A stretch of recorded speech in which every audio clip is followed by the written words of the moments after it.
ಎಲ್ಲರಿಗೂ ನಮಸ್ಕಾರ. ಇವತ್ತಿನ ಈ ವಿಶೇಷ ವಿಡಿಯೋಗೆ ನಿಮ್ಮೆಲ್ಲರಿಗೂ ಪ್ರೀತಿಯ ಸ್ವಾಗತ. ಜೀವನದಲ್ಲಿ ಪ್ರತಿಯೊಬ್ಬರಿಗೂ ಯೌವನ ಎಂಬುದು ಒಂದು ಸುವರ್ಣ ಕಾಲ. ಕನಸುಗಳು, ವೇಗ, ಉತ್ಸಾಹ ಎಲ್ಲವೂ ಹದವಾಗಿ ಬೆರೆತಿರುವ ಸಮಯವಿದು. ಆದರೆ ಇದೇ ಸಮಯದಲ್ಲಿ ಮನಸ್ಸು ದಾರಿ ತಪ್ಪುವ ಸಾಧ್ಯತೆಗಳು ಹೆಚ್ಚಿರುತ್ತವೆ. ಇವತ್ತು ನಾವು ಚರ್ಚಿಸುತ್ತಿರುವ ಪ್ರಶ್ನೆ ತುಂಬ ಆಳವಾದುದು. ಯೌವನಸ್ಥನು ತನ್ನ ನಡತೆಯನ್ನು ಶುದ್ಧೀಕರಿಸಿಕೊಳ್ಳುವುದು ಯಾವುದರಿಂದ? ಇದು ಕೇವಲ ನನ್ನ ಅಥವಾ ನಿಮ್ಮ ಪ್ರಶ್ನೆಯಲ್ಲ. ಸಾವಿರಾರು ವರ್ಷಗಳ ಹಿಂದೆ ಕೀರ್ತನೆಗಾರನು ದೇವರನ್ನು ಕೇಳಿದ ಪ್ರಶ್ನೆ ಇದು. ಇದಕ್ಕೆ ಸತ್ಯವೇದವು ಅದ್ಭುತವಾದ ಉತ್ತರವನ್ನು ನೀಡುತ್ತದೆ.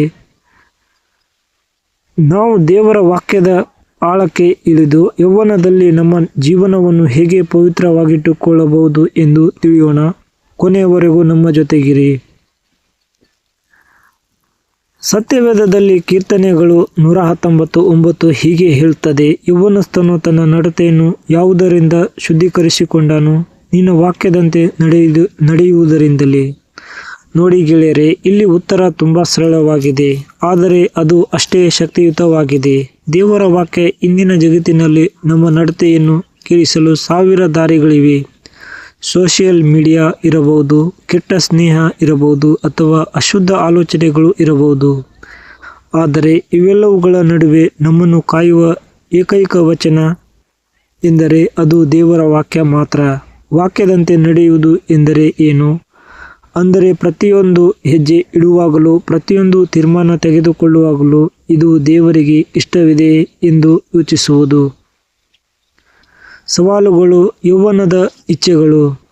ಅಪೊಸ್ತಲನಾದ ಪೌಲನು ತಿಮೋಥೆಯನಿಗೆ ಬರೆಯುವಾಗ ಒಂದು ಮಾತು ಹೇಳುತ್ತಾನೆ, ಯೌವನದ ಇಚ್ಛೆಗಳಿಗೆ ದೂರವಾಗಿ ಓಡಿಹೋಗು.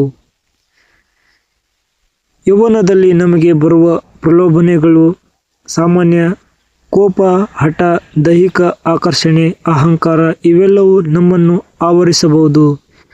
ಇಲ್ಲಿ ಪೌಲನು ಅದರ ಜೊತೆ ಹೋರಾಡು ಎಂದು ಹೇಳುತ್ತಿಲ್ಲ, ಓಡಿ ಹೋಗು ಎಂದು ಹೇಳುತ್ತಿದ್ದಾನೆ. ಅಂದರೆ ಪಾಪಕ್ಕೆ ಅವಕಾಶವಿರುವ ಜಾಗದಿಂದ ನಾವು ದೂರವಿರುವುದೇ ಜಾಣತನ. ನಮ್ಮ ಕಣ್ಣುಗಳು ಏನನ್ನು ನೋಡುತ್ತಿವೆ, ನಮ್ಮ ಕಿವಿಗಳು ಏನನ್ನು ಕೇಳುತ್ತಿವೆ, ನಾವು ಯಾರ ಜೊತೆ ಹೆಚ್ಚು ಸಮಯ ಕಳೆಯುತ್ತಿದ್ದೇವೆ, ಇವು ನಮ್ಮ ನಡತೆಯನ್ನು ನಿರ್ಧರಿಸುತ್ತವೆ. ಶುದ್ಧೀಕರಣದ ಹಂತಗಳು.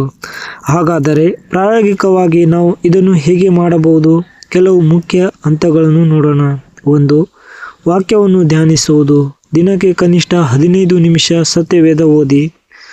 ಅದು ನಿಮ್ಮ ಮನಸ್ಸಿಗೆ ಫಿಲ್ಟರ್ ಇದ್ದಂತೆ. 2. ಪ್ರಾರ್ಥನೆಯ ಜೀವನ. ದೇವರೇ, ನನ್ನ ಹೃದಯವನ್ನು ಪರೀಕ್ಷಿಸು, ನನ್ನಲ್ಲಿ ಯಾವುದಾದರೂ ಕೆಟ್ಟ ದಾರಿ ಇದ್ದರೆ ತಿದ್ದು ಎಂದು ಪ್ರತಿದಿನ ಕೇಳಿಕೊಳ್ಳಿ. 3.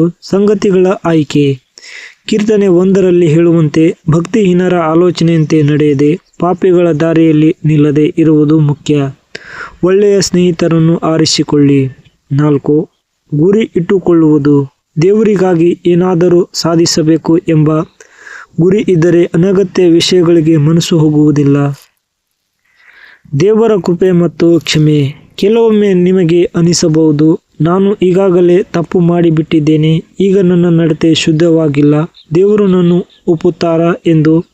ಖಂಡಿತವಾಗಿಯೂ ಸತ್ಯವೇದವು ಹೇಳುತ್ತದೆ, ನಮ್ಮ ಪಾಪಗಳನ್ನು ನಾವು ಅರಿಕೆ ಮಾಡಿದರೆ ಆತನು ನಮ್ಮ ಪಾಪಗಳನ್ನು ಕ್ಷಮಿಸಿ ನಮ್ಮನ್ನು ಸಕಲ ಅನೀತಿಯಿಂದ ಶುದ್ಧೀಕರಿಸುವುದಕ್ಕೆ ನಂಬಿಗಸ್ತನು, ನೀತಿವಂತನೂ ಆಗಿದ್ದಾನೆ. 1 ಯೋಹಾನ 1:9. ದೇವರು ನಿಮ್ಮ ಗತಕಾಲವನ್ನು ನೋಡುವುದಿಲ್ಲ, ನಿಮ್ಮ ಇಂದಿನ ಪಶ್ಚಾತ್ತಾಪವನ್ನು ನೋಡುತ್ತಾರೆ. ನೀವು ಹಿಂದೆ ಹೊಸ ಆರಂಭ ಮಾಡಬಹುದು. ನಿಮ್ಮ ನಡತೆಯನ್ನು ತಿದ್ದುಕೊಳ್ಳಲು ದೇವರ ಕೃಪೆ ನಿಮಗೆ ಸಹಾಯ ಮಾಡುತ್ತದೆ. ಸ್ನೇಹಿತರೆ, ನಾವು ತಿಳಿದುಕೊಂಡ ಸತ್ಯವೇದನೆಂದರೆ ಯೌವನ ಎಂಬ ಬೆಲೆ ಬಾಳುವ ಉಡುಗೊರೆಯನ್ನು ನಾವು ದೇವರ ವಾಕ್ಯದ ಮೂಲಕ ಸಂರಕ್ಷಿಸಿಕೊಳ್ಳಬೇಕು. ಈ ಪ್ರಪಂಚದ ಅಶುದ್ಧತೆಯು ನಮ್ಮನ್ನು ಮುಳುಗಿಸದಂತೆ ವಾಕ್ಯ ಎಂಬ ದೋಣಿ ನಮ್ಮನ್ನು ಕಾಪಾಡುತ್ತದೆ. ನೀವು ಯೌವನಸ್ಥರಾಗಿದ್ದರೆ ಹಿಂದೆ ನಿರ್ಧಾರ ಮಾಡಿ, ನನ್ನ ನಡತೆಯು ದೇವರಿಗೆ ಪ್ರಿಯವಾಗಿರಲಿ. ಇದು ಕಷ್ಟ ಅನಿಸಬಹುದು, ಆದರೆ ಪವಿತ್ರಾತ್ಮ ದೇವರು ನಿಮಗೆ ಶಕ್ತಿ ನೀಡುತ್ತಾರೆ. ಬನ್ನಿ ಒಂದು ಚಿಕ್ಕ ಪ್ರಾರ್ಥನೆಯೊಂದಿಗೆ ಈ ವಿಡಿಯೋ ಮುಗಿಸೋಣ. ಪ್ರಾರ್ಥನೆ.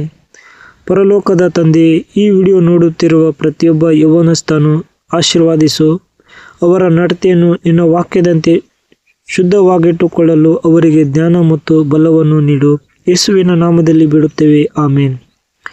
ಈ ವಿಡಿಯೋ ನಿಮಗೆ ಇಷ್ಟವಾದರೆ ಲೈಕ್ ಮಾಡಿ, ನಿಮ್ಮ ಸ್ನೇಹಿತರೊಂದಿಗೆ ಹಂಚಿಕೊಳ್ಳಿ. ಇಂತಹ ಮತ್ತಷ್ಟು ವಿಷಯಗಳಿಗಾಗಿ ನಮ್ಮ ಚಾನಲ್ಗೆ ಸಬ್ಸ್ಕ್ರೈಬ್ ಆಗಿ. ಮುಂದಿನ ವಿಡಿಯೋದಲ್ಲಿ ಮತ್ತೆ ಭೇಟಿಯಾಗೋಣ. ವಂದನೆಗಳು.